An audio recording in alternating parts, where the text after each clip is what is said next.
Bom dia, vamos lá então agora. Bom dia a todos. Então, pessoal, hoje nós vamos falar sobre a crise do Segundo Reinado, né? Vamos falar sobre as razões pelas quais o Segundo Reinado chegou ao fim, entendendo aí, inclusive, o próprio movimento republicano, tá? E por quais razões aí, né, o Segundo Reinado ele vai chegar ao seu término, tá? Bom, quando nós falamos aí a respeito da crise do Segundo Reinado, é muito importante a gente ter em mente que aconteceram aí, ela acontece dentro de várias dimensões. Existem vários fatores que vão explicar aí, no caso, por que o Segundo Reinado chegou ao fim. Existe um divisor de águas. Esse divisor de águas é a Guerra do Paraguai, né, que nós comentamos semana passada, dentro da ideia da política externa do Segundo Reinado. A hegemonia na região platina faz com que o Brasil intervenha várias vezes no Uruguai, e uma dessas intervenções resulta na Guerra do Paraguai. A Guerra do Paraguai, ela significa a profissionalização do exército, né? E começa a mostrar e começa a revelar os anacronismos do Império, que hoje a gente começa a discutir um pouco mais de forma mais profunda. Bom, então falar sobre a crise do Segundo Reinado é falar sobre uma crise motivada por vários fatores. O primeiro fator que a gente tem que levar em consideração diz respeito aos fatores, né, econômicos e sociais. Temos que falar isso dos fatores econômicos e sociais. E esses fatores econômicos e sociais, eles estão muito associados, tá, à expansão do café. A expansão do café, a própria crise do escravismo, tá, e a formação, né, e as transformações daí decorrentes.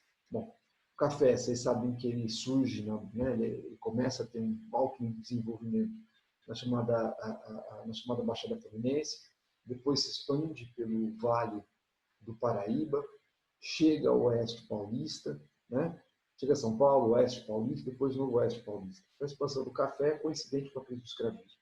Essa crise do escravismo ela é provocada principalmente por conta das pressões inglesas contra o tráfico de escravos. Tá? Nós sabemos, aí no caso, que por conta dessa pressão, tá, como um todo, durante um certo momento a Inglaterra fazia vista grossa. A partir do momento que você tem a tarifa Alves Branco de 1844, você tem a Inglaterra retalhando com o Bill Abbott em 1845, tá? E em 1850 tem a lei de Eusébio de Queiroz que proibiu o tráfico de escravos. Certo? A partir daí, você tem como solução fundamental, né, a imigração, ok? Tá? Você tem como fator aí fundamental a imigração acontecendo, tá? Como forma de substituir a mão de obra escrava. E a partir do momento que você tem a própria imigração, você tem, né, um novo agente aí presente. O imigrante é uma mão de obra livre, parte dela acaba indo para as cidades, você tem a expansão do mercado consumidor, ao mesmo tempo que você não tem mais, certo? Né? A partir do momento que você não tem mais a predominância da mão de obra escrava, tá? Para vocês terem uma ideia, quando nós chegamos aí na década de 1870, 1880, o Brasil tem 13 milhões de habitantes, dos quais 700 mil são escravos. Um número consideravelmente baixo se você pegar, né, os momentos anteriores. Então, a imigração traz uma nova vida às cidades. É interessante a gente notar que, por conta da tarifa Alves Branco, né, que encarecia muito a importação de produtos, lembrando, tarifa Alves Branco, se você fosse importar um produto que não tinha similar feito no Brasil, era 30% em cima de valor. Se você fosse importar um produto que já existia no Brasil, era 60% em cima. Então, para vocês terem uma ideia, por conta da tarifa Alves Branco de 1844, só em 1850, você tem o surgimento de mais de 60 estabelecimentos industriais no Brasil. 14 bancos, 23 companhias de seguro. Né? Você tem aí a Era Mauá acontecendo. E essa Era Mauá significou um surto de desenvolvimento industrial. E aí que é uma coisa que é bastante interessante. Você começa a ter no Oeste Paulista, a formação do que se chama de burguesia cafeeira. Tá? Okay? Do que chama-se de burguesia cafeeira. E essa burguesia cafeeira é empreendedora, ela diversifica negócios, ela não fica tão somente investindo nas fazendas de café. Um caso interessantíssimo é quando nós vamos falar da família Prado, que não é minha parente. que eu saiba, né? Tá? Que teve aí, no caso, 14 fazendas de café no interior de São Paulo. Ok? 14 fazendas de café no interior de São Paulo.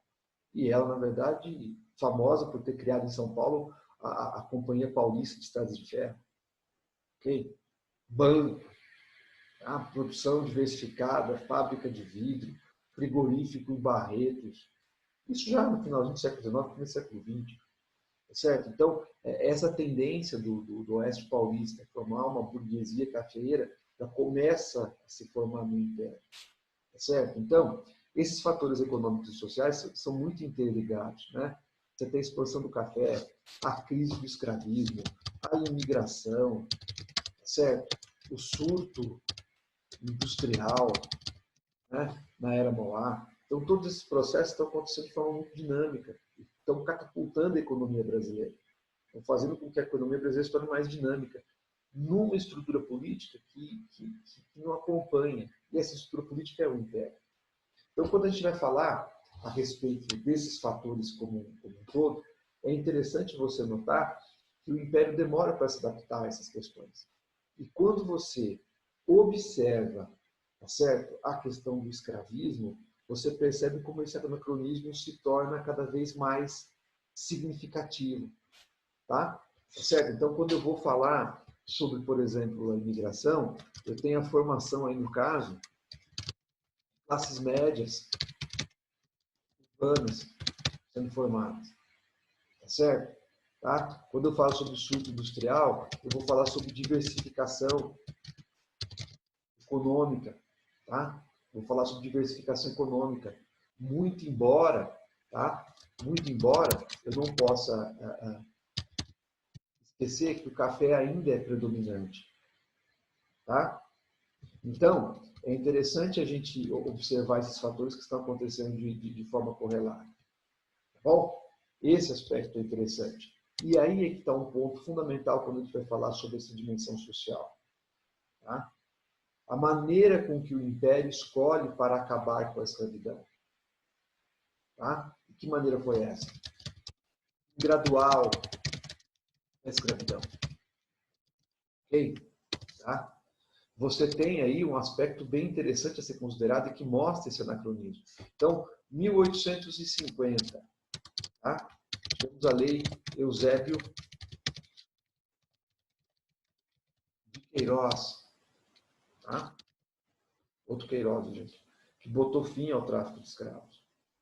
Tá? Houve a Guerra do Paraguai. Tivemos aí, no caso, em 1871, como uma pressão direta, decorrente da própria participação de negros na Guerra do Paraguai. Tá? A própria visão que o Exército passa a ter sobre os escravos em si, certo? Sobre os negros em si, tão corajosos quanto os brancos. Tá? Então, em 1871, nós tivemos aí a lei, né, Saraiva-Cotegipe, também conhecida como Lei do Ventre Livre, que tornava, a partir daquele momento, 28 de setembro, todo escravo, né, todo filho de escravos, a partir do dia 28 de setembro de 1871, era considerado livre. Ficaria com o senhor, sob tutela do senhor de escravos, até essa criança que nascesse, ficaria sob tutela do senhor de escravos até ele completar a maioridade, e a partir desse momento ele seria liberto, recebendo o senhor de escravos uma compensação financeira. E esse senhor de escravos, como detém a tutela desse jovem, tá? Esse senhor de escravos, como detém a tutela desse jovem, ok? Tá? Ele pode efetivamente lançar mão de se apropriar do serviço dele. Pode lançar mão de se apropriar do serviço dele. Ok? Tá? Isso tem a lei do ventre livre. O que já significa o fim da escravidão. Tá? Mas quando vai haver o fim da escravidão? Quando o último escravo, que nasceu até a véspera, até o dia 27 de setembro de 1871, tá? Ele efetivamente morreu. Bom, o que é muito interessante a gente observar, pessoal, é que durante os anos de 1870 e 1880, você começa a ter, dentro da sociedade civil brasileira, dentro das classes médias urbanas, dentro dos profissionais liberais e mesmo dentro dos grupos políticos, a adesão, né, às teses abolicionistas. Tá? Você vai ter uma confederação de pessoas que se juntam para acabar com a escravidão. E há uma coisa que a história fala muito pouco, e a gente negligencia em certa medida. Você teve pessoas muito importantes que atuaram contra a escravidão. Por exemplo, talvez Castro Alves é o mais famoso, porque vocês estudam muito na literatura, né? O combate para ele fazer os tumbeiros, os navios negreiros, aquela coisa toda. Ah, mas a gente tem que lembrar de nomes importantes aí do Império. Joaquim Nabuco, José do Patrocínio, e aí, Luiz Gama, advogado negro, ex-escravo, André Rebouças, primeiro engenheiro negro do Brasil, atuaram fortemente contra a escravidão, convencendo a opinião pública, né? Apontando, portanto, a necessidade do fim da escravidão. O Brasil, nesse momento, já é o último país do mundo a manter a escravidão. E uma coisa que é importante, e a gente observa muito isso, surgindo muitas vezes quase como um revisionismo aí no caso, a discussão segundo a qual o próprio Dom Pedro II ele era contra a escravidão porque não tinha escravos que trabalhavam para ele, ele alforriava todos os escravos que chegavam a ele, né? Lembrem-se, segundo o reinado, parlamentarismo às avessas, é o imperador que indica o presidente do Conselho de Ministros, o nosso primeiro-ministro. E se o parlamento não aceitar, ele dissolve o parlamento. Lembrem-se, ele revezava liberais e conservadores. Ok? Tá? Ah, o Dom Pedro II não queria contrariar o parlamento, então ele respeitava a vontade. Ah, ele pensava no fim da escravidão de uma forma em que os negros fossem inseridos. Quando você vê as leis que estabeleceram o fim da escravidão, as leis graduais, você vê que isso é conversa. Lei do ventre livre. Estão livres os escravos, mas os senhores podem lançar mão do trabalho dos escravos, dos filhos dos escravos, e vão receber uma indenização quando esses jovens atingirem a maioridade. Tá? Todas essas pressões que a sociedade civil faz vão acabar resultando em 1885 na Lei dos Sexagenários, que estabelecia a libertação imediata dos escravos que chegassem aos 60 anos. Que escravo chegaria aos 60 anos? Que escravo chegaria aos 60 anos? E outra, quando ele chegava aos 60 anos, tá? As leis anteriores estabeleciam que o senhor era obrigado a cuidar dele até o final da vida. Agora, quando ele chega aos 60 anos, o senhor leva ele, né, a uma representação do governo, a comarca, a paróquia, sei lá, e comunica, olha, estou aqui com o preto João, o negro João atingiu 60 anos, estou libertando ele. Tá bom. Era paga uma indenização para o escravo? Não, para o senhor. E o escravo era abandonado à sua própria sorte. Tá? O escravo era abandonado à sua própria sorte. Deixado de lado. A mendicância de escravos idosos era um absurdo. Era raro. Pouco chegavam aos 60 anos, mas acontecia. Tá? Então, o Império tentou atuar de um fim gradual à escravidão. E isso vai criando antipatia e oposição ao próprio imperador. Oposição ao próprio imperador. Tá? Justamente por conta de você observar o Império como um agente que efetivamente se preocupa de uma forma errada com relação a isso. E aí, pessoal, ainda dentro dos fatores econômicos e sociais, lembrar que a burguesia cafeeira do Oeste Paulista, empreendedora, fez as primeiras experiências com a imigração, senador Campos Vergueiro, na fazenda Ibicaba, né? Sistema de parceria que não deu certo, e depois aí com o sistema de colonato, os escravos vindos, né? E ficando na fazenda e recebendo uma parte, trabalhando a terra, tirando seu sustento, vão ter uma outra visão com relação a isso. E aí é o ponto. Não há elite econômica que não queira se transformar em elite política. Tá? Então, você sempre tem que ter em mente que nessa questão da escravidão havia uma diferença entre o Oeste Paulista, tá? E o Vale do Paraíba, certo? Com relação à escravidão.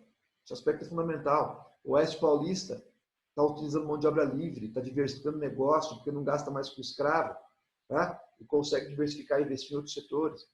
Era Mauá lembra isso pra gente. Já o Vale do Paraíba ele é escravista, escravocrata. Esse é o ponto. Tá?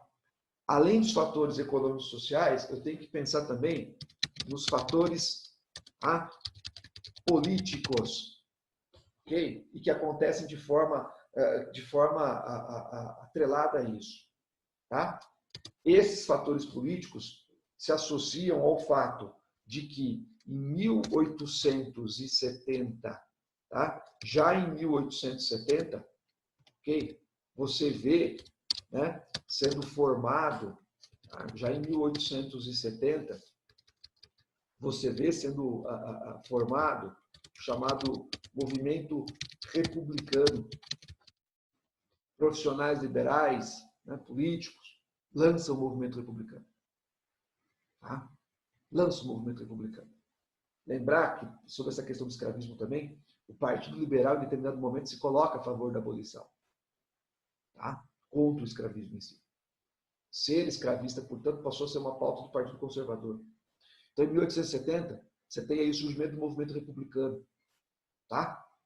É interessante notar que em 1873, certo? 1873, você tem aí a famosa, né, a Convenção de Itu.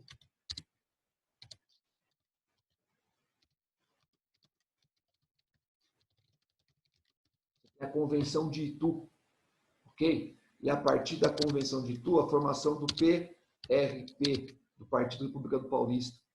É interessante notar que nesse mesmo ano você teve aí a deposição do gabinete do Zacarias de Góes, que era um gabinete liberal, e parte do grupo liberal deu origem ao Partido Republicano.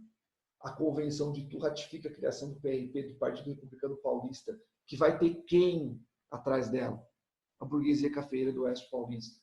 Insisto, não há elite econômica que não queira se transformar em elite política. Esse é um aspecto muito importante.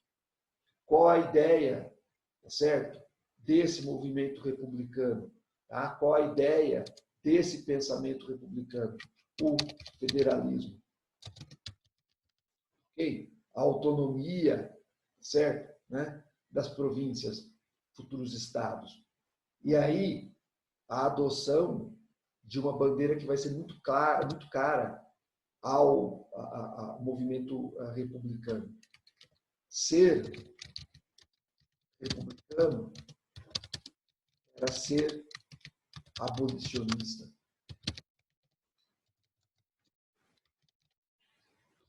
Tá? É uma pauta. Ser republicano era ser abolicionista. E aí que você vai ter as mais diversas tendências dentro desse movimento. Tá? E, basicamente, você pode dizer que no movimento republicano você tinha, né, as tendências. Você tinha a evolucionista, cuja principal liderança era o Quintino Bocaiúva, que acreditava que a República deveria chegar pacificamente por um movimento de elite, por um movimento dos grupos mais destacados, tá certo? Né? Através da não violência, até porque a população teria que ser preparada para entender o que era a política em si. E, de outro lado, você tinha a tendência revolucionária, liderada aí pelo Silva Jardim, que acreditava que a República tinha que chegar com ampla participação popular. A tendência prevalente vai ser a tendência do Quintino Bocaiúva, até porque quem está por trás do movimento republicano, sua ênfase, digamos assim, mais contundente, é a burguesia cafeeira do Oeste Paulista. Tá? E o Silva Jardim, só por uma curiosidade, ele, quando há a proclamação da República, ele se candidata a deputado, não consegue ser eleito, e daí, desencantado com a política, viaja para a Europa, vai visitar a Itália, Monte Vesúvio. No momento que ele está visitando o Monte Vesúvio, ele tem erupção, abre uma cratera e cai dentro. O final do Silva Jardim, coitado, é bastante triste. Esse movimento republicano, pessoal, ele vai ter aí, no caso, né, as mais diversas tendências. E insisto, o Império, tá? Justamente por não entender essa diversidade, ele acaba sendo cada vez mais visto como, né, anacrônico. Pode ter certeza que a demora com que o Império tem para lidar com a questão do escravismo, tá? A demora que o Império tem para lidar com a questão do escravismo é decisivo para o fortalecimento, tá certo? Né? Dessas oposições, tá? Dessas oposições ao próprio Império. Tá? E o Partido Republicano vai pegando para si as mais diversas tendências contra o Império. Tá? Quem é contra o Império, nas suas mais diversas definições, atuações, é republicano. E quando é proclamado, tá certo, o fim da escravidão, com a Lei Áurea, surge um último grupo, tá certo? Surge um último grupo, os republicanos do 13 de maio. Ou seja, aqueles indivíduos, a elite cafeeira do Vale do Paraíba, da Baixada Fluminense, que dava o último suporte ao Império, vai deixar de apoiar o Império a partir do momento que há a edição da Lei Áurea.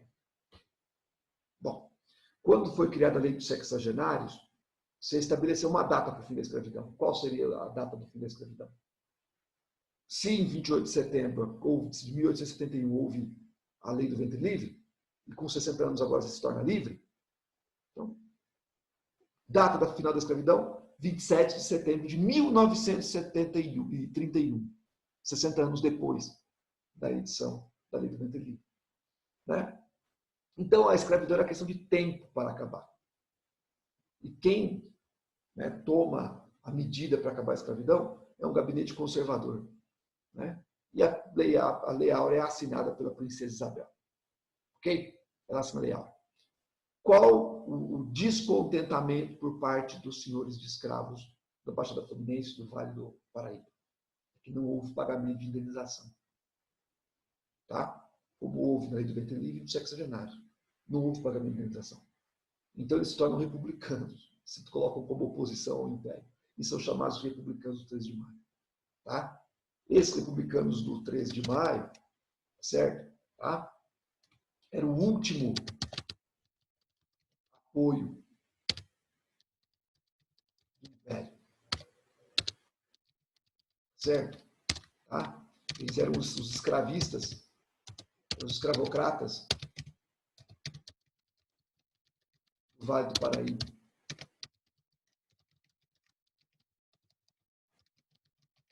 Baixada Fluminense. Era o último sustentáculo que o Império possuía. E por que era o último sustentáculo do que o Império possuía? Porque eu tenho que levar em consideração que, além desses fatores, tá, temos outros aí acontecendo, já desde a década de 1960. Um deles, pessoal, tá, que eu posso colocar como fator religioso, é a chamada questão religiosa, ou também conhecida como episcopo-maçônica. Certo? E que envolveu os conflitos entre o Império e a Igreja. Para eu entender isso, duas dimensões eu tenho que entender: o padroado, a ideia da submissão da Igreja ao Estado, e a ideia do beneplácito, que estabelecia que todas as decisões da Santa Sé só valeriam ao Brasil se o imperador concordasse. O Brasil é um país católico apostólico romano, pela Constituição de 1824. A religião oficial é o catolicismo. Há liberdade de culto em caráter privado. Tá? Só que as decisões da igreja só valem no Brasil se o imperador concordar. Papa da época, Pio IX, assina a chamada bula Sílabus, que, dentre outras coisas, suspende ordens religiosas maçônicas, com participação de maçons. A bula sílabus está dentro, tá? Está dentro da encíclica Quanta Cura, e ela, quando chega ao Brasil, o imperador lê e não concorda. Não, não vale. As ordens maçônicas têm que continuar existindo no Brasil. Os maçons podem continuar participando. Tá? 2 bispos, Olinda e Belém, ficam fiéis ao Papas. Desobedecem ao imperador. Desobedecem ao imperador. E ao desobedecer ao imperador, são presos. Condenados à pena de trabalhos forçados. Tá? Quebrar pedra. Beleza? E o que isso vai significar? A Igreja Católica começa a pensar o seguinte: de que me adianta ser religião oficial se eu não tenho liberdade de culto? Se eu não tenho liberdade de culto, a Igreja deixa de apoiar o imperador. Não vai fazer oposição, mas ela deixa de apoiar o imperador. Tá? Ela deixa de apoiar o imperador. Os bispos são perdoados aí, são indultados em 1875, mas o desgaste está feito. Imagina assim, quando foi proclamada a República, se a Igreja se colocasse em defesa do imperador. O que será que teria acontecido? Esse é um aspecto de pensar. E por fim, pessoal, e não menos importante, temos que falar da chamada questão militar. Tem que falar da questão militar. Tá? Aliás, vamos criar uma sequência lógica. Temos que falar do fator, tá? Um dos fatores militares.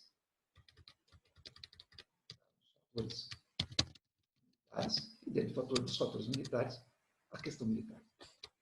Essa é fácil. Exército quer participar da vida política nacional e é censurado pelo imperador. Quando começa a acontecer isso? Desde quando o exército quer participar da vida política nacional? Após a Guerra do Paraguai.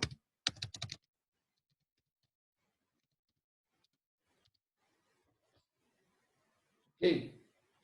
Começa a haver uma visão por parte do exército de que ele, exército, homens de farda, tá? Homens de farda, são mais preocupados com o Brasil do que os homens de casaca, do que os civis.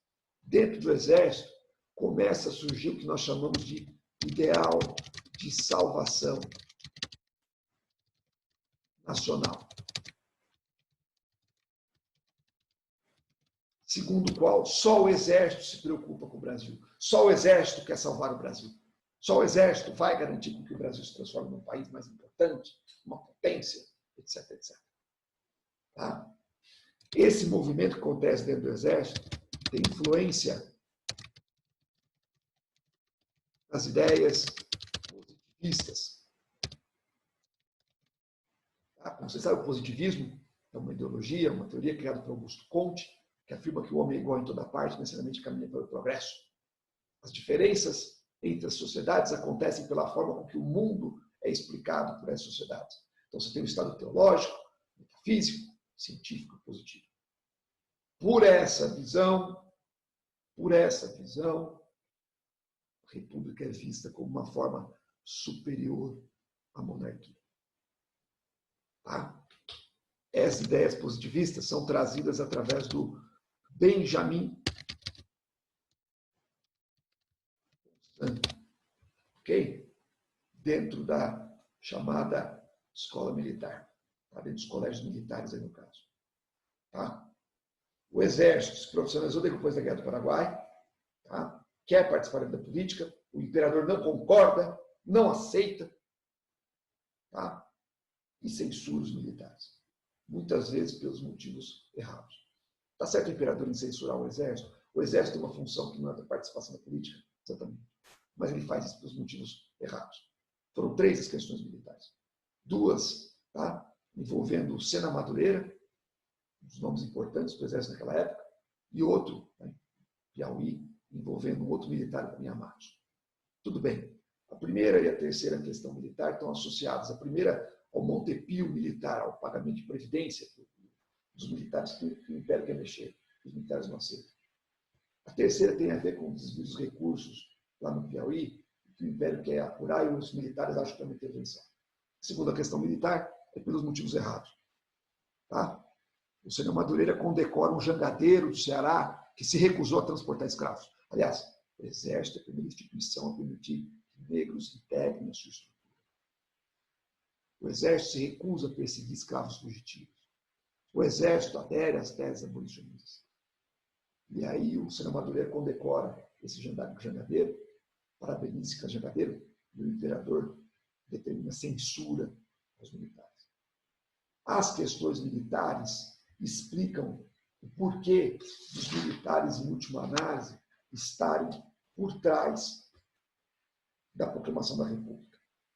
Tá? Existe uma conjugação de forças por trás da proclamação da República. O exército descontente, o setor cafeeiro, a burguesia lá do Oeste Paulista, que quer participar do poder político. Você tem os cafeicultores, a elite escravocrata do Vale do Paraíba, os republicanos do 13 de maio, até o dia 12 eram monarquistas, certo? O medo de um terceiro reinado acontecer, a princesa Isabel e o maridão dela, lá, o Conde Deu, não eram bem vistos, ok? Não eram bem vistos. Esse é um aspecto que é bastante interessante, tá? Outra coisa que é importante é você entender o finalzinho. O Império manda para o Congresso uma reforma política. O Congresso não aceita. Tá? Há o medo de que você possa ter o Império desarticulando os próprios setores do Exército. Tá? Então, você tem um grande acordo. O Exército está à frente desse processo. Tá? 15 de novembro de 1879, sem que houvesse qualquer tipo de participação popular, você tem o golpe político, golpe mesmo, que botou fim ao Império. Tá? Certo? Um golpe que botou fim ao Império. O Marquês de Ouro Preto, que era o primeiro-ministro, manda para o Congresso essa reforma. Tá? Os militares, aí, no caso, sentem que o Império pode interferir a qualquer momento e acabam dando um golpe político institucional, aí, golpe militar, vamos dizer assim. Tá? No qual Deodoro, que era amigo pessoal do imperador, acabou instituindo. É o fim do Império. Espero que vocês tenham gostado dessas razões que explicam aí o fim do segundo reinado. Tá? Nós voltamos num outro momento falando aí sobre, né, a República. Beleza?